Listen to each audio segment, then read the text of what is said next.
are in English and Spanish. English closed captions are available within Zoom and YouTube. Users can use this link to view both English and Spanish captions in a separate browser window, ibr.news/captions. Next slide. Reminders. We encourage EAG members to turn on your video. Please say your name when you begin to speak. And if you experience technical difficulties, please contact program staff at 360-329-6744. Next. Public input instructions. There will be an opportunity to provide brief public input later in the meeting today. To submit input after the meeting, email comments to info@interstatebridge.org with EAG Public Comment in the subject line. Call 888-503-6735 and state EAG Public Comment in your message. Next slide. Our agenda today. So we will have our welcome and icebreaker.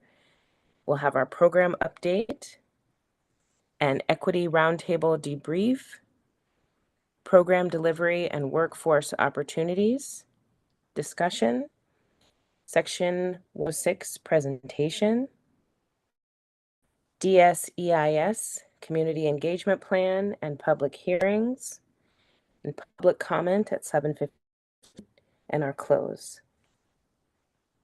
Next slide. So icebreaker for today, your name and pronouns, your affiliation, what makes a great day for you?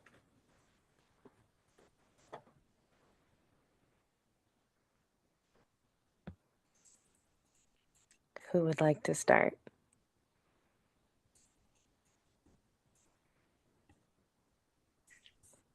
I'll start, Dr. Hunt. Awesome. I'm Barbie Alexander. I use she, her pronouns, and I'm the DBE and Workforce Equity Compliance Specialist working with the Office of Civil Rights program on the IBR project. And what makes a great day for me? Getting my son to soccer on time, which I did today. So I'm going to call that a win. And I'm here with y'all. So thank you. Fantastic work, Barbie. Truly fantastic. John Gardner, I saw your hand.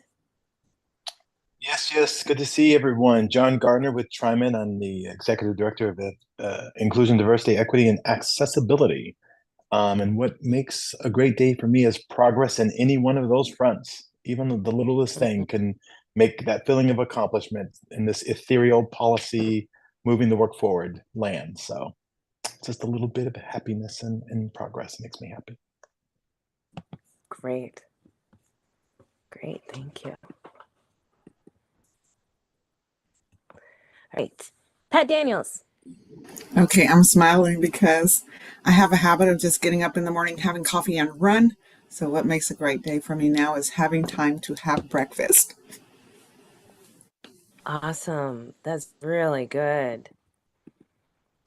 Cece, hi, and welcome. Hi, thank you. I'm Cece Ritter. I use she, her pronouns. I'm with Metro, newly with Metro, 2 months in. What makes a great day for me is maybe having a plan for dinner. I feel very accomplished if I have a plan and I actually execute it. So. These are fabulous days. These are winning days. All right, Vicki. I'm Vicki Nakashima, and I use she, her pronouns. I live in Southwest Washington, in East Vancouver, and I'm one of the founders of Partners in Diversity. So if you don't know about that organization, tap me on the shoulder and I will tell you all about it. One of the things that comes to mind, I have this obsession with hummingbird feeder in my window where I sit and drink coffee, Pat, in the morning. And my hummingbirds come in the morning to talk to me and give me good advice. So I'm very happy if I see them. It starts off my day very well. So I'm going to turn it over to Aiden. Have you gone?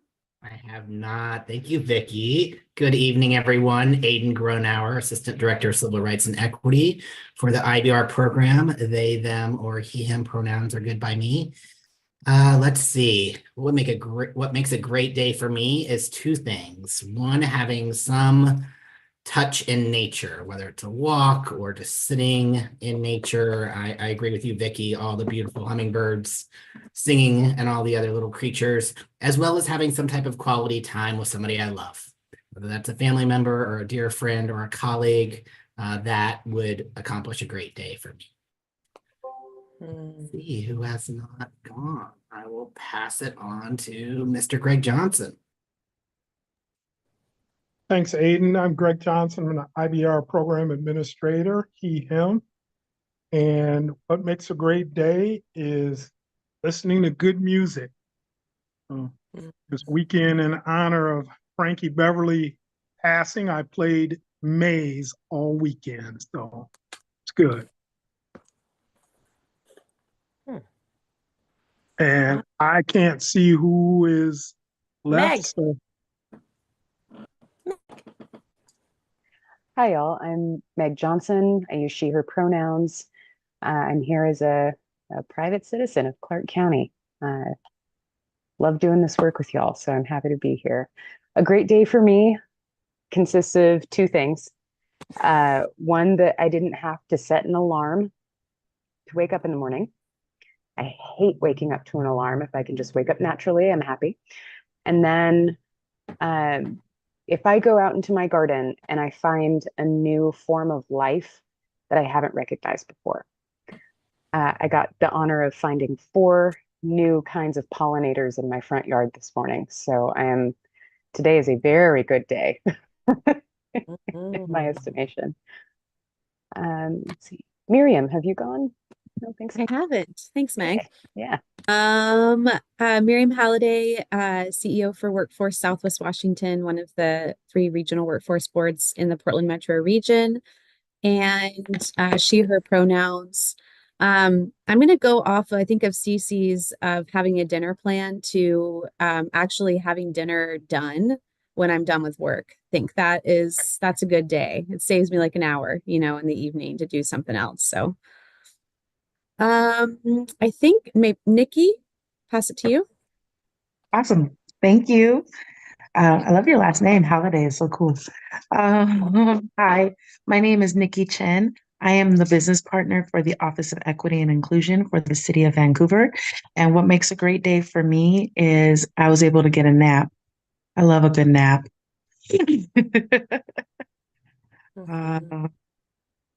I don't know who was left. Serena. Sorry. Okay, thank you.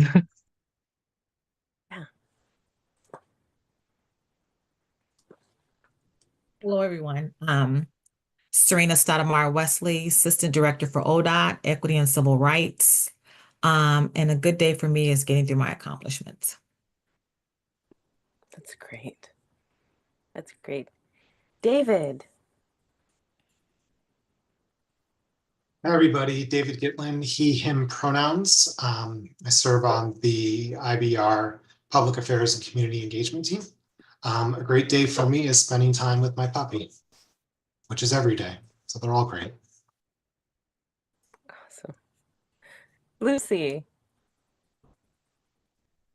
Hello, Lucy Hamer. I use she, her pronouns, and I'm on the IBR equity team. And a good day for me is when I make someone do that full belly laugh. That's just irreplaceable. Awesome. Fabiola. Hi, everyone. I'm Fabiola. Good to see you, Cece. Good to see so many familiar faces in here. I use they and she pronouns, and I am I'm helping with the equity team with IBR. Let's see here.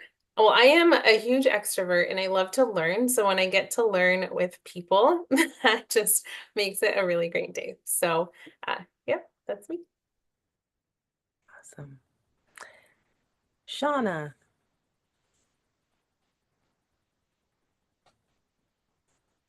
Hi, sorry, I came a little late, so please let me know what the question was.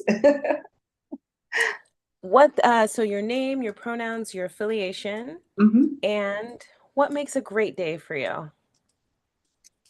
Oh, okay. My name is Shona Carter, she, her pronouns. I was recently with the Black Future Co-op Fund and the Community Foundation for Southwest Washington, but I'm a community member as currently. And what makes a great day for me is when I'm able to get outside either on a hike or a kayak.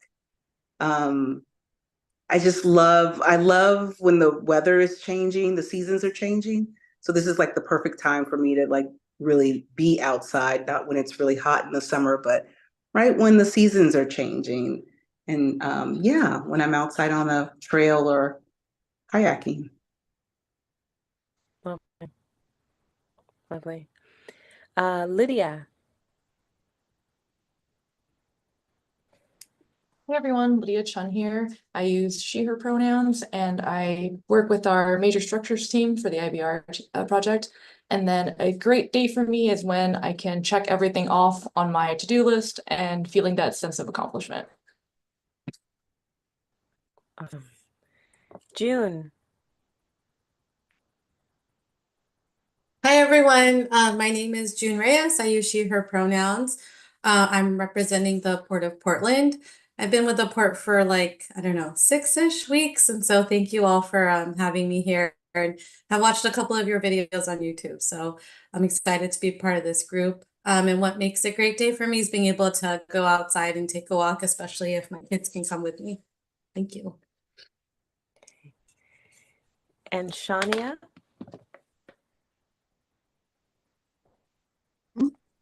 Hello. A great day for me is my season is ending, so I'm sad. Summertime, anytime the sun is up, first thing in the morning, really gets me motivated to get out of the bed. So winter is coming. Boo. Yes, it is in all of it.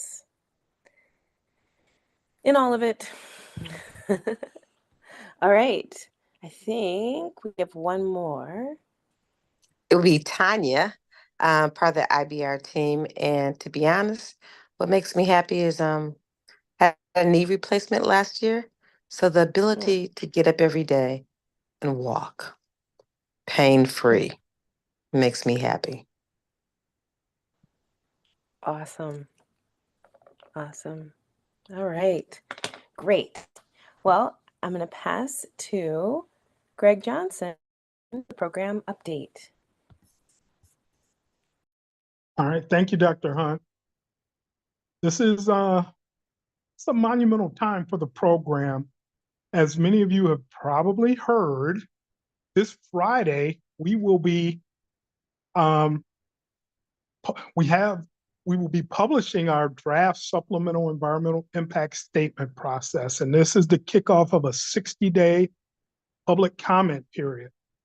This is a significant milestone in the program, probably the most significant milestone that we have achieved thus far in our 4+ years of toiling on this. So this is going to be a exciting time.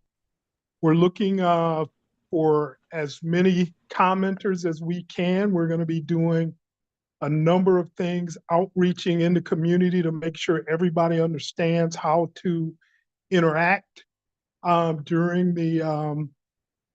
this draft supplemental period. So this is going to be exciting stuff. And I want to thank all the folks who have been on the EAG from day one, and those who have joined us at a later time.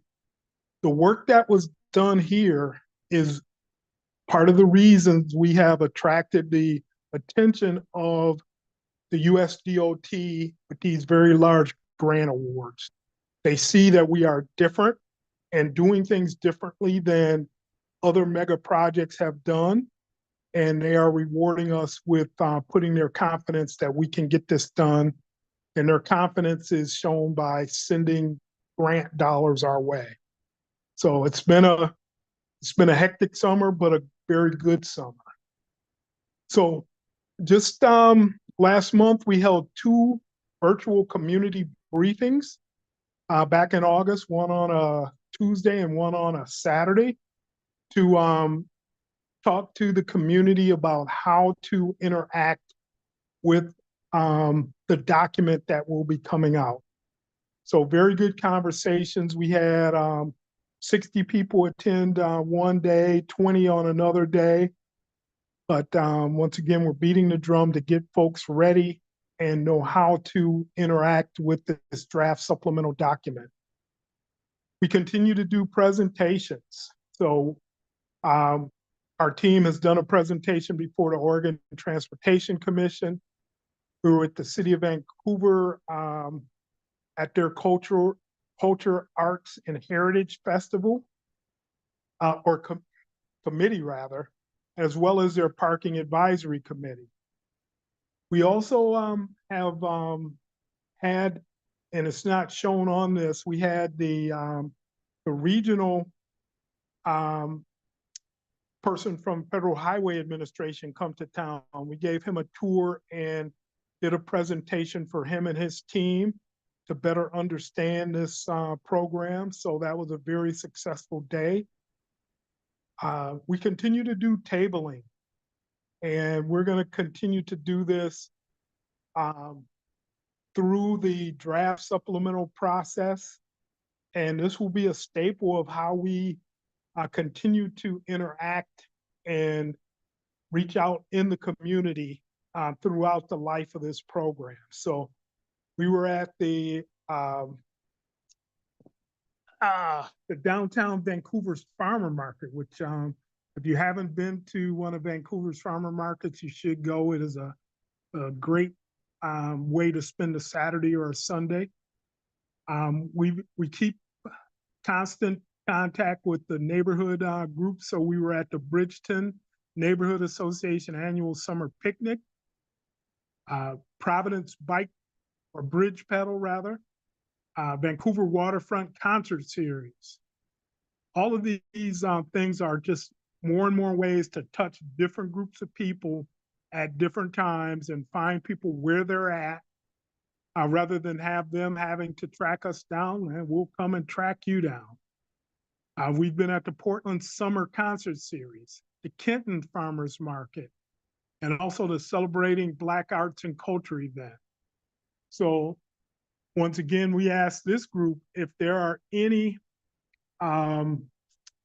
events that you would like to see IBR at where we can amplify this message, especially during this 60-day public comment period. Please let us know. We will show up. We will be there. We got invited recently thanks to Barbie and her efforts. We're going to be keynoting the governor's small business event on Hayden Island. So this is going to be another opportunity to reach out and have folks understand what this program is about. So that'll be at the end of October. But great things happening. We are, once again, touching as many folks as we can during this critical time period. So with that, I will stop and take any questions or concerns that this group may have.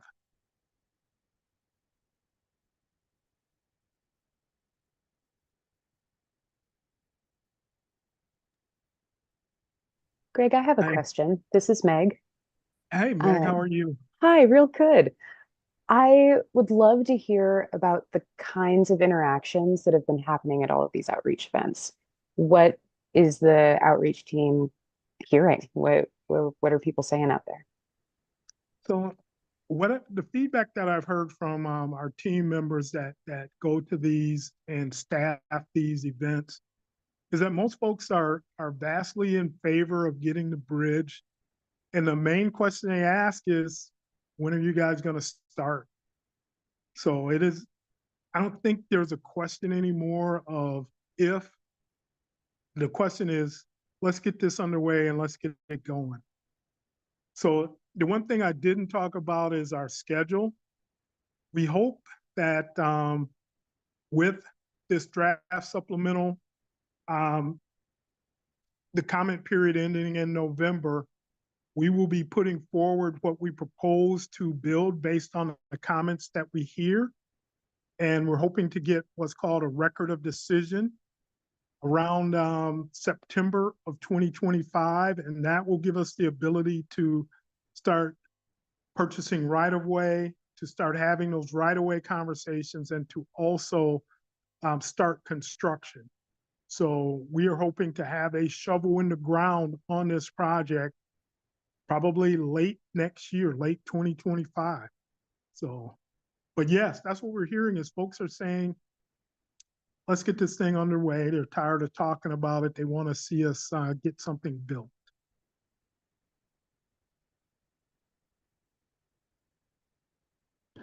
Any other questions or concerns that I can answer for folks?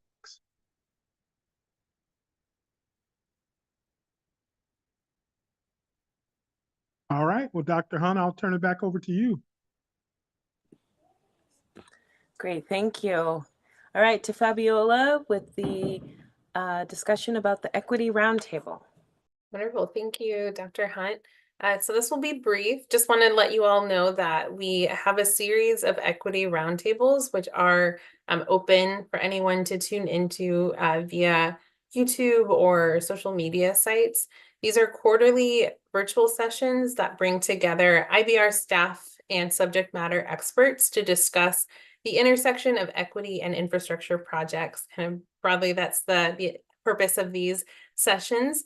Sessions highlight the ways that the program is applying the definition of process and outcome equity and explore related topics from subject matter experts on both sides of the river. They're typically really robust, interesting conversations. And so would really encourage folks, if you have not gotten a chance to tune in, to keep an ear open for the next one and to go back to previous sessions that that we've held. This year, we had strategies for equitable community engagement conversation in February. In May, we talked around, or the roundtable was focused on pathways for active transportation. And most recently, last week, we had a topic that was leveraging the draft SEIS public comment process to catalyze community change. And in this roundtable, examples were shared of how public comments can enhance planning and design. There was a conversation about ways to effectively engage equity priority communities to participate in the public comment process. And what I loved about the conversation was that it reflected a lot of it reflected and emphasized a lot of the key takeaways that I got from the February roundtable. So just really excited to be reaffirming those learnings from folks regionally. And then we also talked about identifying barriers for equity priority community participation in a process like the public comment, and how to ensure equity in the public comment period and measure the IBR's program and how to measure the IBR program success in engaging diverse voices. So that's just an overview of the conversation this past week. The recording is available to watch online, and again, encourage folks to watch it. There we had Ed Washington, who is on the community advisory group as one of the panelists. Some of you may know him, and had a really interesting panel of folks, including Greg and with Lucy as the moderator. So can't emphasize enough, if you haven't gotten a chance to please watch it. That is it for me. Any questions about that?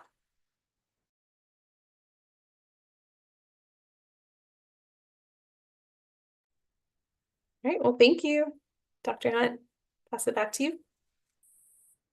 Great, thank you, Fabiola. All right, so if we can bring the slides up.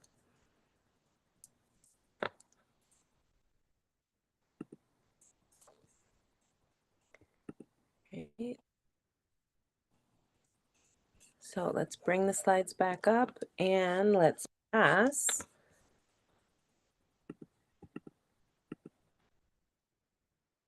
to Barbie with the program delivery and workforce opportunities. Thank you, Dr. Hunt. Next slide. And if I, while that slide is changing, if I can also just have a shout out for the Equity Roundtable. They were really phenomenal. The team really brought together some amazing information. So I just highly want to recommend seeking that out on YouTube and watching when you have a chance, and listening in. So let's start out talking about just at the top of your presentation, Barbie, to just remind people that we have the Q&A function, and to put some questions in there.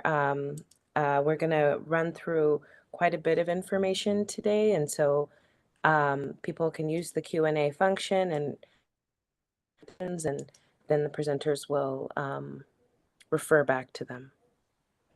Thank you, Dr. Hunt. We just want to make sure everyone has an opportunity to see all of the material.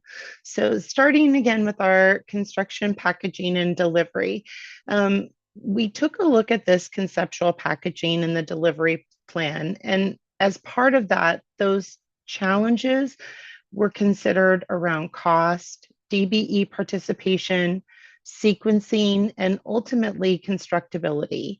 Those contract packages, the cost range, they're subject to change as the program continues to collect feedback, refining, and as the market changes. So back in May, on the 6th, we had a construction industry event. There were hundreds of contractors, subcontractors, consultants, specialty service providers, suppliers, and small women minority-owned businesses that were in attendance. And what you're seeing up on the screen is our new website that we took the list of individuals who participated in that industry event, and they received a link to our new site as well as our DBE specific resources page.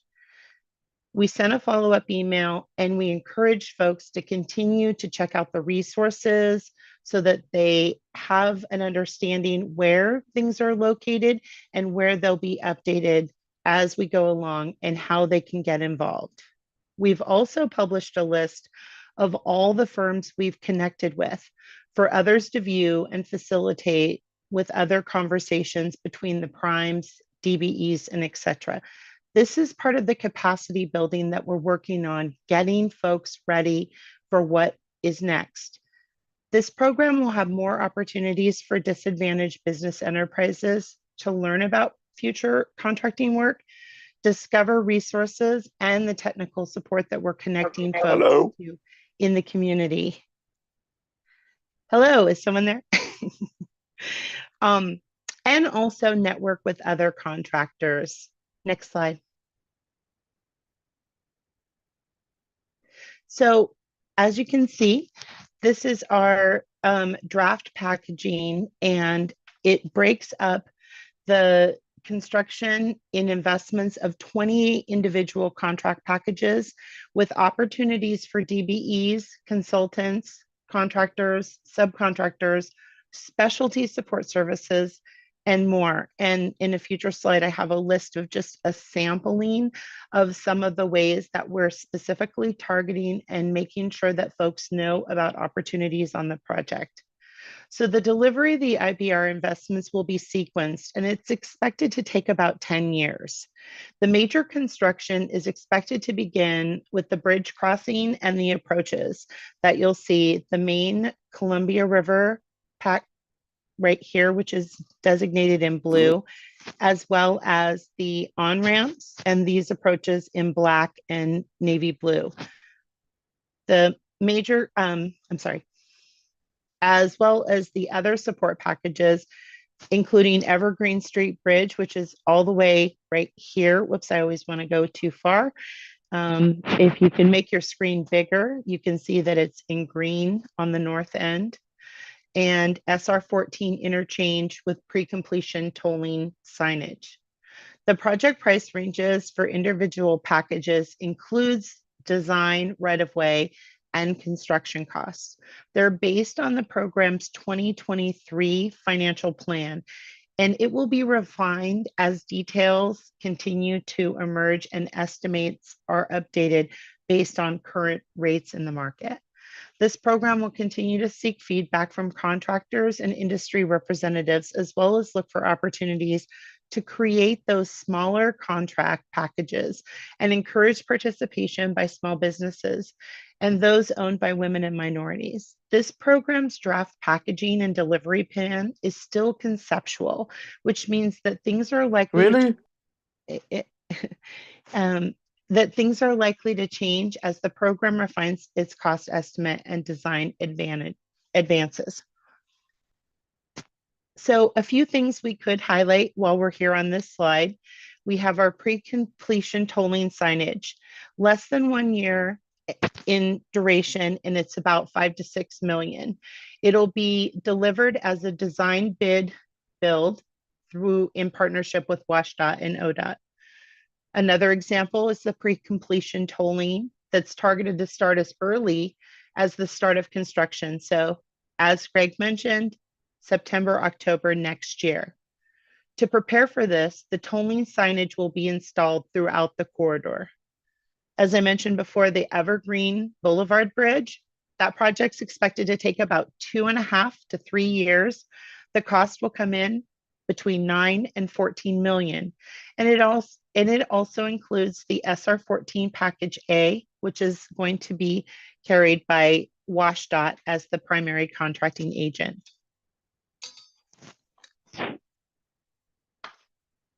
We'll also be replacing the East Evergreen Boulevard overpass that crosses to I-5 to allow for ramp-to-ramp connections during the construction and the realignment of I-5 during and after construction. Work on the main I-5 under the Evergreen Boulevard will occur as part of the bridge approaches package, which will be one of the first pieces that we work on in very late 26 or 25 to the beginning of 26.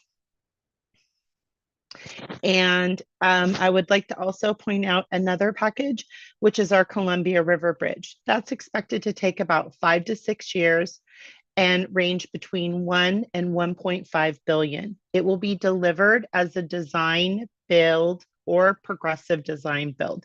And that will be WashDOT as the primary contracting agent. So we'll also be constructing the replacement of the I-5 bridge downstream of the existing bridge, shore to shore, over the Columbia River. This will include the construction of 2 new bridges to accommodate highway, active transportation, and transit modes. That includes light rail track system, station packages that will also construct the rail and system for the needs of transit. This included construction includes widening the shoulders on I-5 to accommodate bus and on shoulders to improve safety.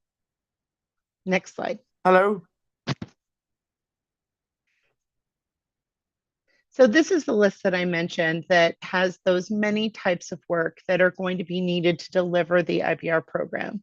As you can see, there are numerous trades and craft areas where significant workforce development will need to occur, as there currently exists a deficit of talent in many of these areas. It will be important to understand the skills necessary for these professions, as well as support those community aspects that are growing in these areas. As you can see, this is a very diverse list of disciplines that will be required to ensure we're successful in delivering these investments. It's a lot more than just the physical condition of the construction of the bridge. It's also the specialty services like material testing, quality control, project management, public outreach, permit coordination, real estate. There is so much work. It is really, really amazing. So I just like to tell people when they say, do I see myself? And to answer Meg's question, a lot of the This is questions too that much fun. when I'm tabling is how do folks see themselves in this work? What is going to be available for them? And just showing them there's this list and then our package list. It's like their eyes open wide in terms of thinking all the opportunities in the many different ways. Next slide. I know, right? So our outreach plan to effectively reach those DBEs and small business enterprises, as well as workforce communities outside of the Portland, Vancouver metropolitan area, is to implement a comprehensive outreach strategy across Oregon, Washington, and Idaho. This strategy includes attending and hosting regional workshops and seminars, collaborating with local chambers of commerce, economic development organizations, small business advocacy, and community-based organizations. In addition, we'll launch targeted campaigns through media, including newspapers, radio stations, and social media to bring awareness to the IBR program and all of its many contracting opportunities. Next slide. The program is also working on a tribal workforce development plan. It's a unique challenge given the bi-state nature of the project and the very different ways in which the two states handle off-reservation tribal workforce development. We will use work that ODOT has already done on other projects as a template for how the IBR program approaches off-reservation tribal employment. Next slide.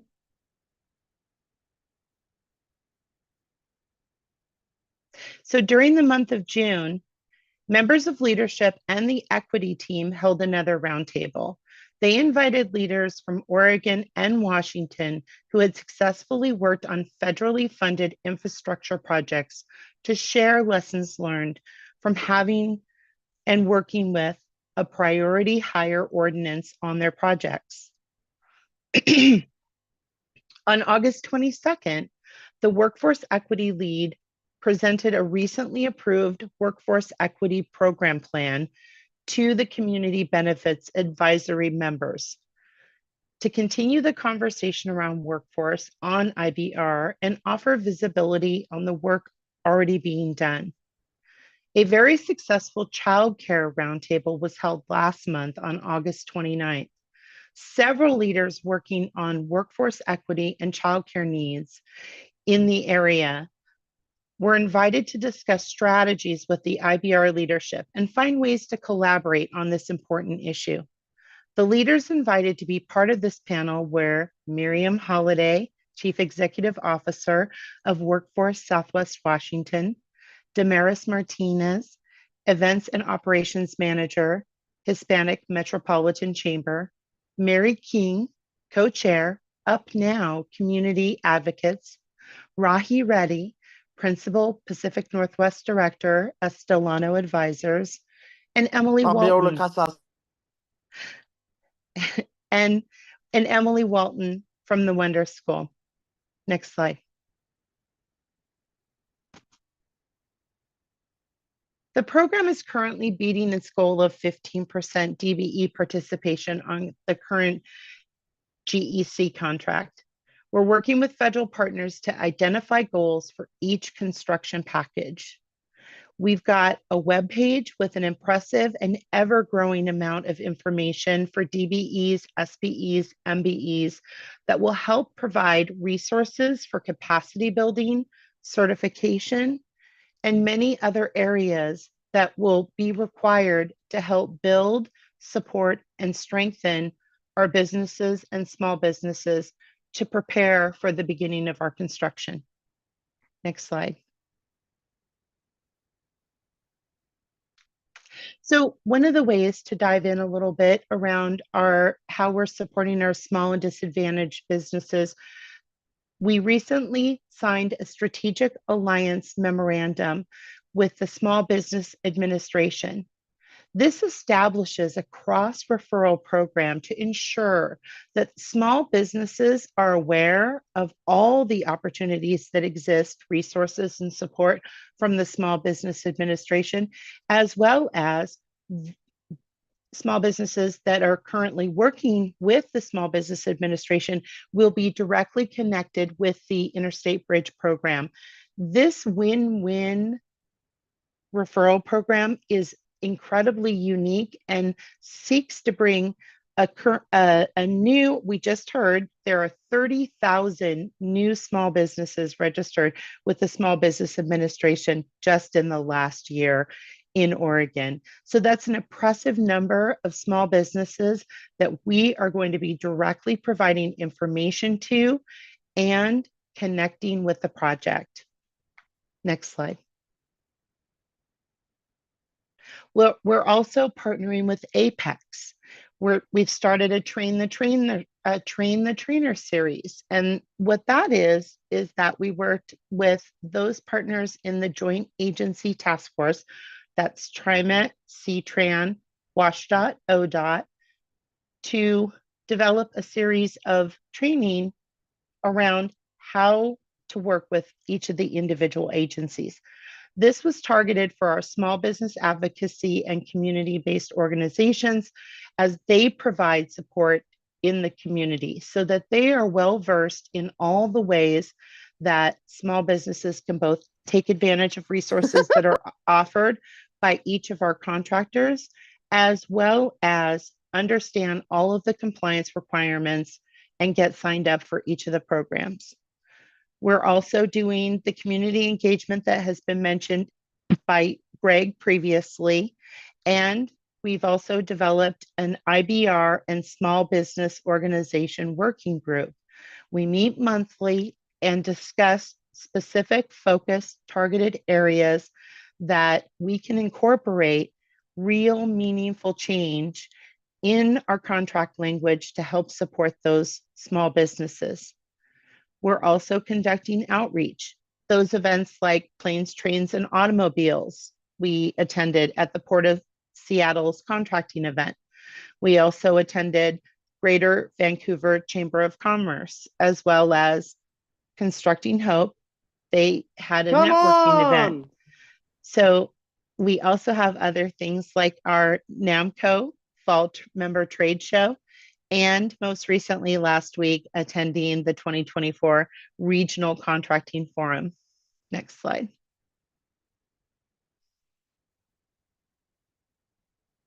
So we've included this information. We're always making sure that folks have information on how to do business with both ODOT and WashDOT, as well as, and you can go to the next slide, TriMet and CTRAN.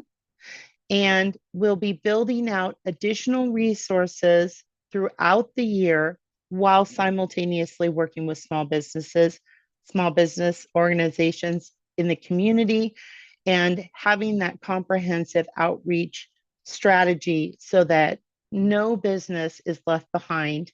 And our goal is that all businesses know about our program, know how to connect, and know where to find the resources necessary to support them to bid should they choose. Next slide. So that's it for me. I think we're doing okay on time, but we can also hold questions to the end. I didn't have a chance to take a look at the Q&A, so I don't know if anything popped up. We just have one from Mia, and it's the question is, any chance you can get me a copy of the paperwork? Which paperwork is that? And I'll get it if I can.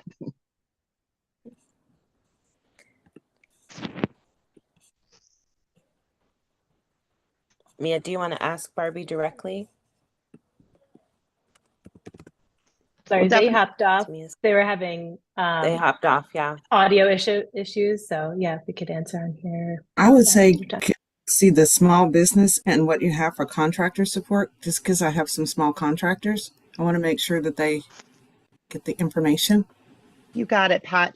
And we'll be providing a copy of the slides. All the links are live in there, as well as, Pat, I'll reach out to you and send. I have a list of some pretty impressive resources right now, and we can always meet at any time. If anyone wants to connect with a member of our team, please reach out to me or Aiden, and we'll find time and make sure that you're connected. Okay. Right, and everyone from the EAG has received this PowerPoint with a lot of your information in it. Was the workforce equity plan shared out, or is that? I just went back to the community. It was. I saw Aiden nod. Okay. That should be on our website as well. Okay. Perfect. And I can put the link in the chat. Okay. Perfect. Thank you.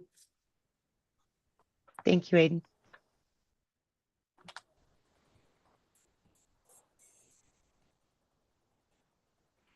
All right, let's keep going.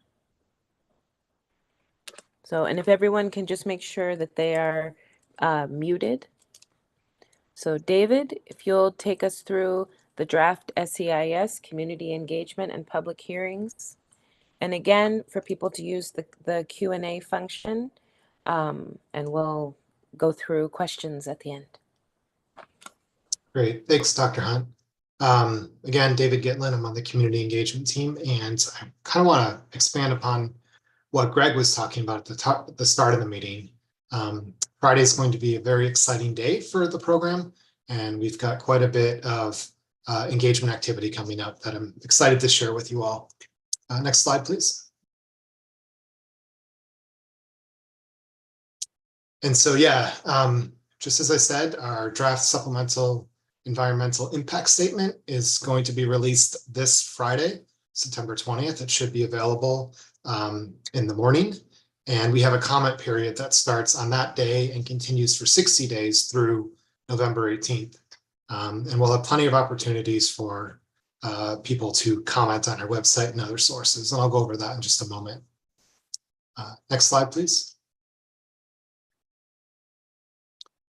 As Greg said, we did a couple of pre-publication community briefings in late August.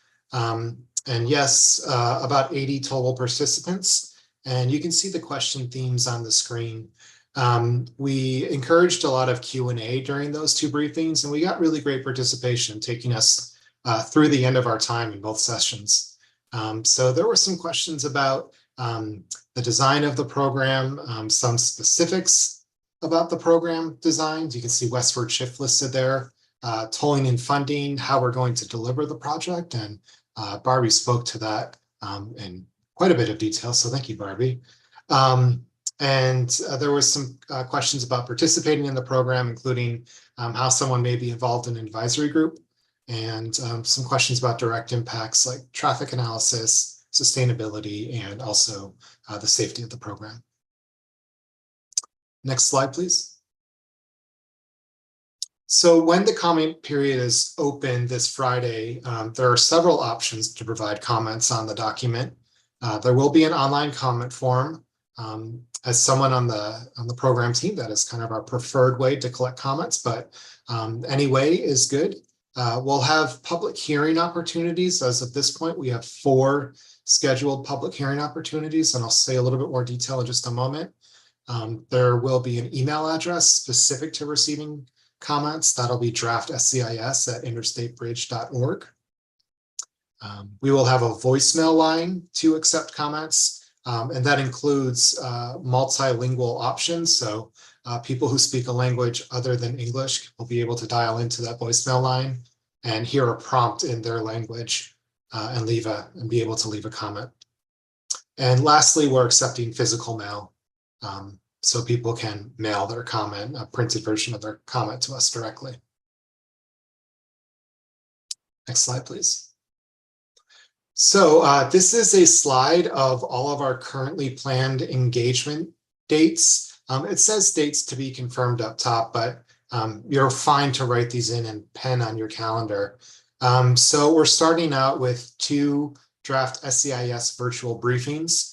Those are October 1st and October 9th, so coming right up in a couple of weeks.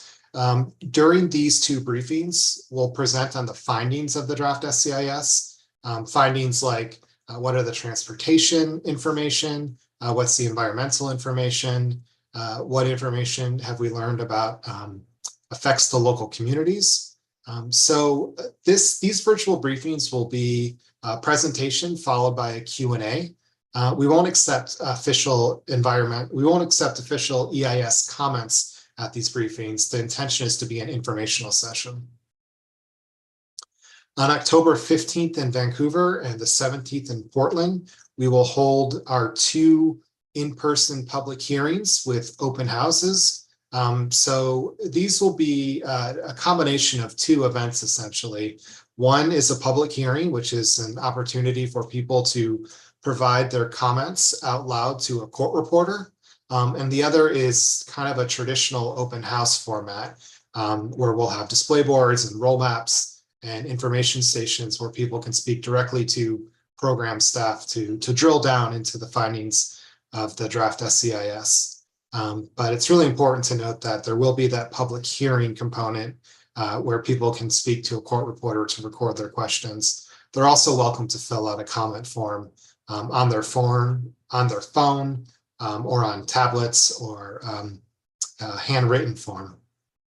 And just a note on the public hearing piece, sometimes people hear public hearing and they think of a big room with a microphone and people speak in an open mic format, but this is going to be via court reporter only for that oral comment component.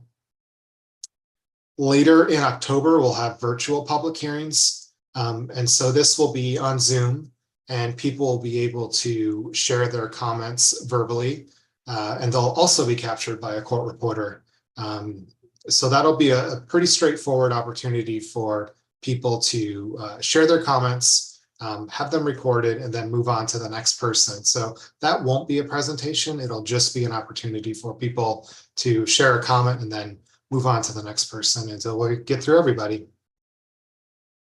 Also, as Greg mentioned, we'll continue tabling through the comment period. So through November, I think we've got 3 to 4 tabling opportunities identified. And so those will be opportunities to continue to share ongoing information about the program, as well as collect comments in person.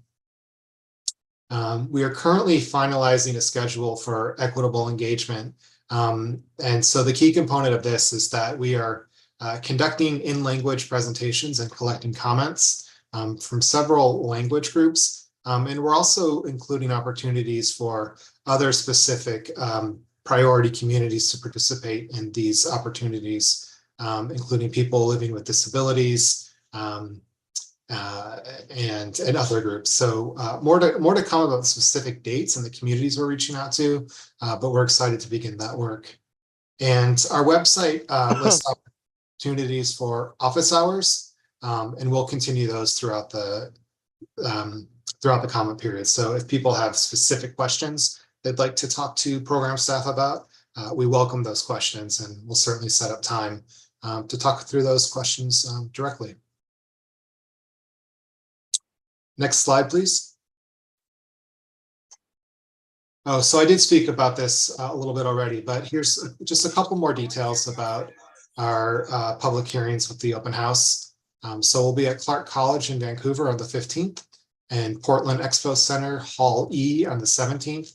Both of these events are 3 hours, 5:30 to 8:30. So if you're able to drop in at any time, we welcome your participation and attendance. And as I mentioned, we'll have display boards, court reporters. We'll have some videos running to share some design and traffic operations information. And one component I didn't touch on earlier was we'll be talking to property owners. We'll have space for early property owner discussions. So that's something that we're looking forward to. Next slide, please. So notifications begin this Friday. We'll certainly send out emails, excuse me, to our broader distribution list, but also to members of all of our advisory groups, including this one. we've got a mailer that's been printed, and I'll show what that looks like in just a moment. And that's going to our entire program area. I think the count is 95,000 mailers that we're sending out, and those are expected to start landing on Friday. We're excited to have a billboard that will be placed on Hayden Island. So if you're driving on Hayden Island, keep a lookout for that. Certainly have website updates, social media across multiple networks. We'll share a toolkit with program partners that has information that our partners will be able to share about the program. And we'll have some media outreach as well. Next slide, please. That toolkit, as I just mentioned, will have, excuse me, sample social media posts, content for newsletters, some background information about the program, and talking points. Next slide, please. And here's the postcard that we're sending out that I just mentioned. There's quite a bit of information on this, so I hope people take time to thoroughly read the postcard, but ultimately what we're getting at is that there's a 60-day comment period for the draft SCIS. And there's also going to be a separate comment period for cultural resources. There's some information on the screen about that, but that begins October 18th. Both of these comment periods end on the same day, November 18th. And Lucy, is that my final slide? Nope. Thank you. There's just a very quick screen grab of what our website is going to look like.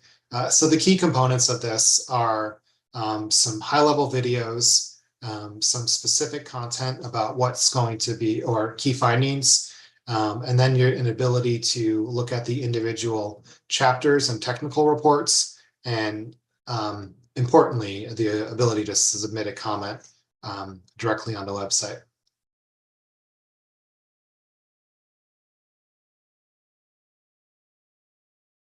And thank you.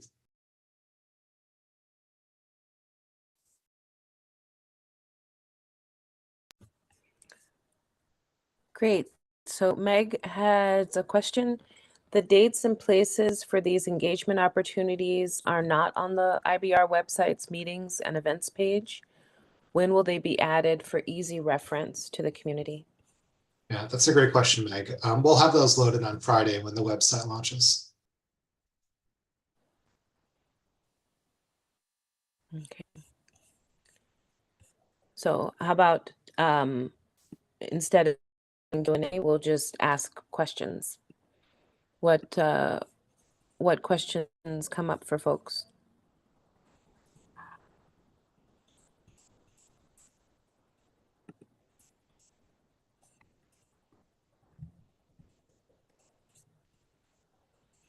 Any?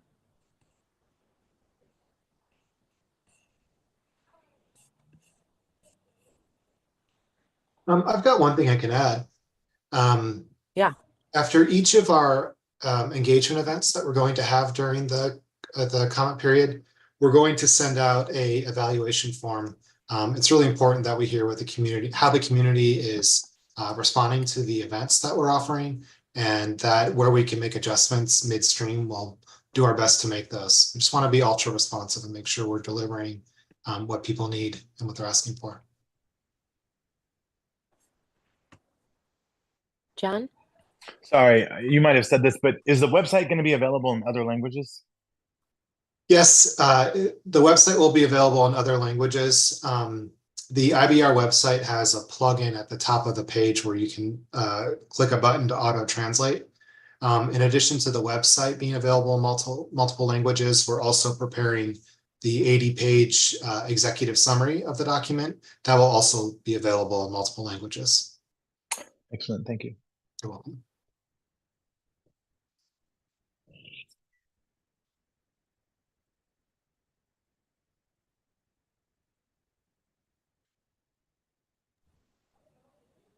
Vicky. There's minority media, focused media, the scanner, the observer, but also a number of many organizations have an electronic newsletter that would be a good link for putting not an entire story, but something David might do to head people to the website or to get more information. The other thing is that the committee, I'm wondering, there is a way of doing a link in your signature line to say, I'm a member of the IBR committee, and a link that people could click on if they wanted more information, because many of us are involved in multiple organizations that would have an interest. So those are my thoughts. Those are great thoughts. Thank you. When it comes to the multicultural media, we are placing ads in several of those, including the scanner. Some radio stations, definitely Spanish language radio stations. I don't have the full list in front of me, but maybe Lucy, you and I can coordinate to get that out. I think it's some 20-ish media outlets. So we can certainly share that. And when it comes to distributing information to other community groups, Vicki, I welcome your support. If you'd like us to draft a signature that people could place, that would be incredible. On Friday, we have a pretty broad distribution list. I don't know the number, but it's dozens, maybe 100 community-based organizations and neighborhood associations we're reaching out to. So we're trying to do as broad distribution of email, at least, that we can. I know people get a lot of emails, but if there's any way for folks to follow up or share information with your networks and kind of the direct touch, that's great. And in addition to those emails, we're also doing a personal touch with several of the organizations. Again, I don't have the list right in front of me, but the goal is to be as direct as we possibly can, recognizing that we're reaching out to thousands of people overall. But I appreciate the suggestion about the email signature. That's great.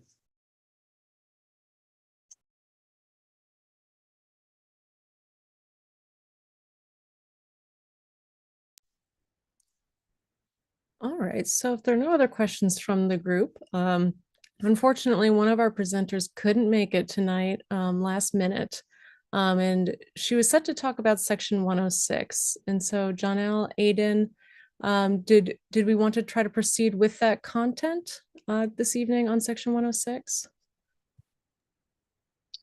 I'll give it to Aiden. I don't know. My sense is it might be best just to invite her, but because otherwise I would not be able to do it any justice. But Greg, Yeah. Aiden, what are your thoughts? I agree. I think we should wait for the subject matter expert to be available. But Yeah, this is highly specialized information that if someone asked us a question, we probably would have a blank look on our face. So, But I think oh, sorry, Greg. We'll catch her the next go round. Yeah, and I think what we could do is probably get the slides out to this group in preparation for our next month's meeting, where we can have that content covered. But if folks have questions prior to that meeting, we can certainly make sure those are answered. Yes, so the slides did come out to all of you. If you did not receive the slides, please let me know, and I'll make sure that whatever's getting stuck gets to you, but you do have those slides. Serena, I see your hand. Yeah, I was going to ask about any information. Since this was my first meeting, is there any information from the last meeting, and then any other handouts that you have so I can get caught up and so I can get my team caught up as well? Yeah, we can follow up with you, Serena, and get you a briefing on the past few meetings to get you up to speed. And, I would love to have a briefing. Yeah, were you able to introduce yourself to everyone at the beginning of the meeting? You were. Yeah, I Okay. introduced myself. Yeah. Great. Yeah. But definitely would love to have a briefing and to get caught up on some information. Awesome. Thank you.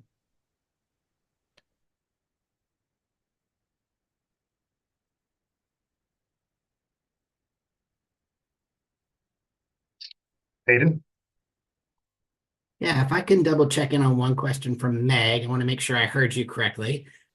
Which document were you looking for us to send you, Meg?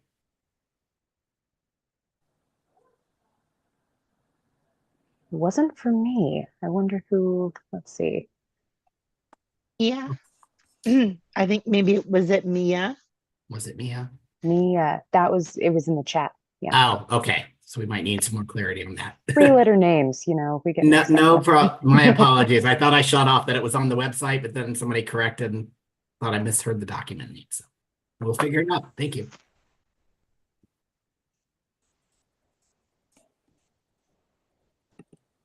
All right, so we'll go into public comment. Next slide. So comment instructions through Zoom. Please use the link located in the meeting description on the YouTube meeting page or on the IBR EAG meeting webpage. Commentators will be allowed to turn on their webcams, be allowed to share their screens, and will be removed from the room once the public comment period concludes. By phone, dial, my eyes. By phone, dial 253-215-8782, meeting ID 986-0940-5983, code 701376. Dial *9 to raise your hand, dial *6 to unmute yourself.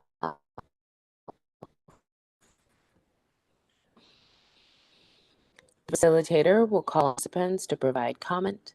Please provide your name and affiliation. Commentators will be given 2 minutes to speak. Next slide. To submit comment after the meeting, fill out the comment form on the program website or email your comments to info@interstatebridge.org with EAG Public Comment in the subject line. Call 888-503-6735 and state EAG Public Comment in your message. All written comments must be received prior to 48 hours in advance of each upcoming meeting in order to be distributed to advisory group members. Comments received after that point will be distributed to members in advance of their next meeting. Next slide. All right, so how many do we have in public comment? We do not currently have anyone here for public comment. Okay, so looks like today we're going to finish early. So our meeting evaluation poll. And Dr. Dr. Hunt, I have a quick question that someone texted to me for David relative to the postcards. David, do you know if we underwent any literacy testing as part of our accessibility on that? I think the answer is yes, but I couldn't remember that. Yeah, that's a really good question. The goal is always to write to as simple an understandability level as possible. And I will say that sometimes when things go through technical review, including with federal partners, they get a little bit more complex than we otherwise would have wanted to. So it's certainly an ongoing goal to make that content and text as accessible as it possibly can be. There are a lot of legal challenges and hoops that we need to jump through to make sure we're choosing the exact right word that can make that a little bit more complex. So, Janelle, the answer is yes, and there are some complexities. Yeah, I would just offer to the EAG because one of the functions of this group, and you all have been doing just a terrific job, is to make sure that we live up to the definition that this body has helped the program create around equity. Part of that definition includes process equity side. So this is what this group over the past 3 years, as well as our other groups, have really been working for this moment. And now, it's going to be so important to ensure that we can reach our equity priority communities who we know aren't necessarily sitting around the coffee table reading up on NEPA documents. But this is a critical time for folks to weigh in as to what this project will look like. So as you all kind of review the material and you have thoughts and suggestions in terms of other places we ought to be, I know the program is all yours on that. Thank you, Dr. Hunt. Thanks for letting me jump in there. And Dr. Hunt, it appears we do have someone that just called in for public comment. Do you want me to get that set up? Okay. So the 503 number, please introduce yourself, and you have 2 minutes. Yeah, hi, good evening. This is Chris Smith with the No More Freeways campaign. We're part of the Just Crossing Alliance. I want to talk about the comment policy of not accepting attachments. You've talked about supporting diverse voices in the comment process. We're a diverse voice that likes to speak in data. We'll be doing an extensive analysis of the traffic modeling because VMT from this project is one of our chief concerns from a climate perspective. Are you guys able to hear me? Yes, we hear you. Okay. So we want to submit data tables and charts, and the no attachments policy would seem to prevent us from doing that. So that seems like it is stifling our voices and other voices that want to provide comments in something other than text format. Now we'll make sure the comment gets in. If we have to, we'll send it by registered mail to the program office, which means that somebody at IBR is going to have to scan it and get it in with a lower fidelity copy. It just doesn't make any sense to us that you've enacted this policy. Most of the organizations that I know that comment will write their comment letter on letterhead and PDF it and send it in, and you're making sure that doesn't work. We've been involved in lots of different NEPA processes with ODOT, with Metro for transit projects. I've never heard of a comment process that didn't allow attachments. It just doesn't make any sense, and I hope you will consider doing the equitable thing, which is to meet the community where they are, the processes that they want to use, and reverse this policy. Thank you very much.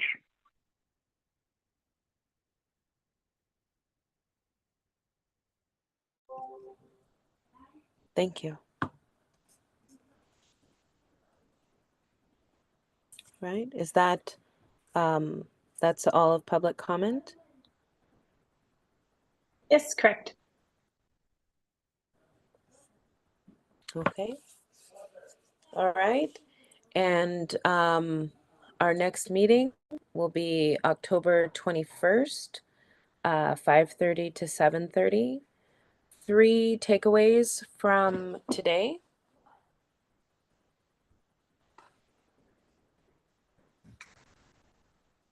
Meg? I am constantly excited and also in awe of just how many people the program area involves. 95,000 postcards going out to residential addresses within the program area.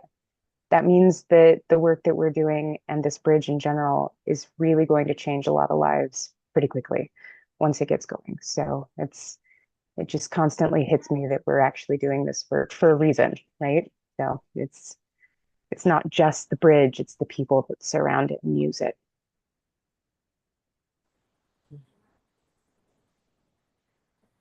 Two more.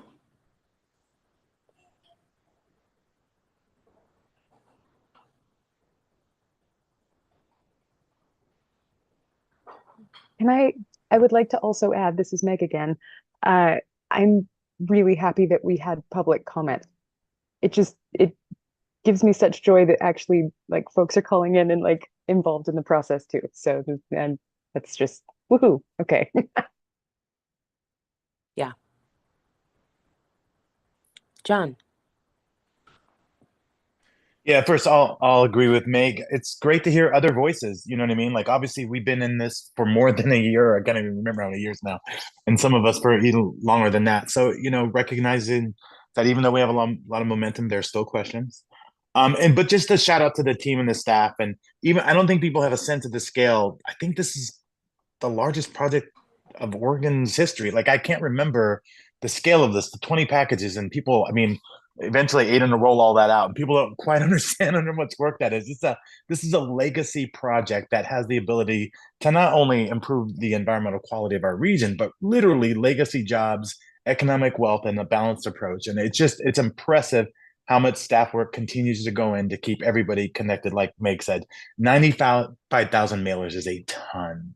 And so I love the progress, and I just keep sharing all the organizations and the agencies.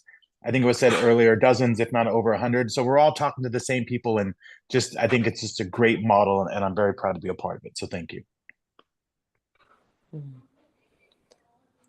All right.